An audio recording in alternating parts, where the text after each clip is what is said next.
Monsieur le Président, Monsieur le Ministre, je me réjouis aujourd'hui qu'on ait un ministère de l'économie, parce que ça nous permet au moins de pouvoir discuter en fond sur les questions économiques. En 2017, j'avais posé la question au ministre des Finances de l'époque, de savoir quel est le modèle économique qu'on est en train d'appliquer au Sénégal. Est-ce que c'est par substitution aux importations?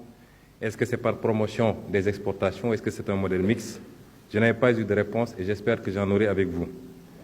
Depuis l'indépendance jusqu'à présent, nous appliquons les mêmes méthodes avec les mêmes résultats. Plan quinquennaux, années 80, ajustement structurel. Première alternance, on a démarré avec l'impératif de réduction de la pauvreté. Deuxième alternance qui avait démarré avec un objectif de développement, avec la SNDS, pour revenir à un objectif beaucoup plus raisonnable d'émergence. Nous n'atteignons pas les objectifs parce qu'en réalité, nous ne posons pas les vrais débats. Quels sont les goulots de notre économie? Je n'entends pas souvent parler ou suffisamment parler des goulots de notre économie. Dans les rapports qu'on a lus ici dans d'autres commissions, on a parlé de compétitivité à l'importation. Très bien, et ça justifie notre balance commerciale, aussi bien des paiements que la balance commerciale totalement déficitaire. Mais pensez-vous qu'on puisse atteindre l'émergence, a fortiori le développement, en étant dans cette posture-là? Qu'est-ce qu'il faut faire pour inverser la tendance et aller vers la compétitivité pour l'exportation? Premier goulot, c'est la monnaie que nous avons. Il faut qu'on arrête d'hésiter et de louvoyer avec cette monnaie.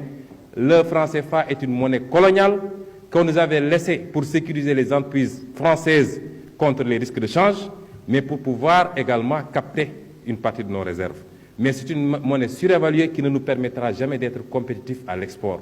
Vous ne pourrez jamais avoir des entreprises, des industries compétitives à l'export avec le franc CFA. Cette monnaie, il est impératif qu'on sorte de cette monnaie et qu'on passe à quelque chose de plus solide.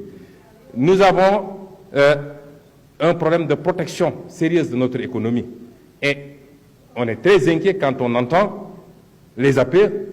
Comment pouvez-vous comprendre, dans un contexte où on parle de ZLECAf et d'autres instruments, que le président Macky Sall signe des APE et nous vante ces APE-là?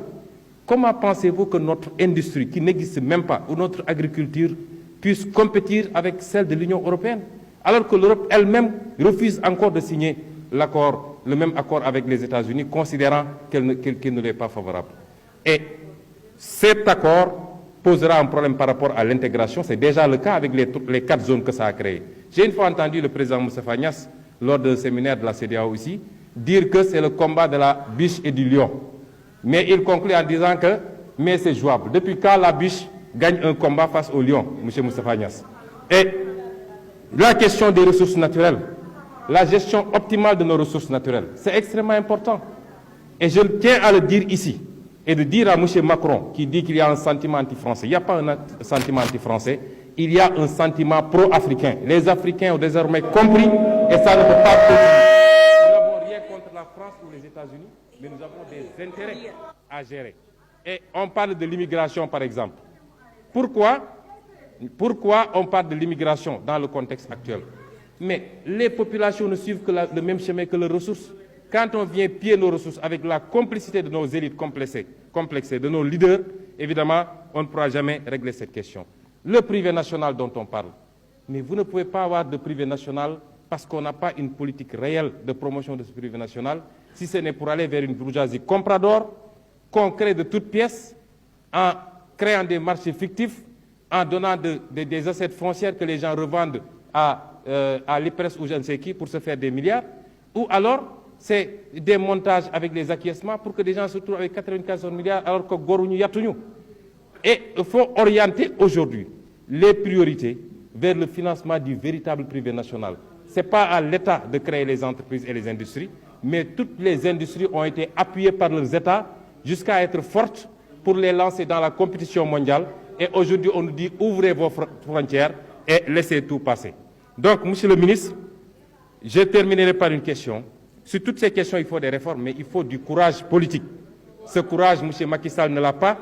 Il n'est courageux que pour taper sur des opposants et des activistes, mais il fait la courbette devant le jeune Macron et devant d'autres. Et c'est ça notre problème. Je vous remercie. La parole est à notre collègue Abagay. Je vous demande de laisser les collègues intervenir. C'est valable pour vous tous.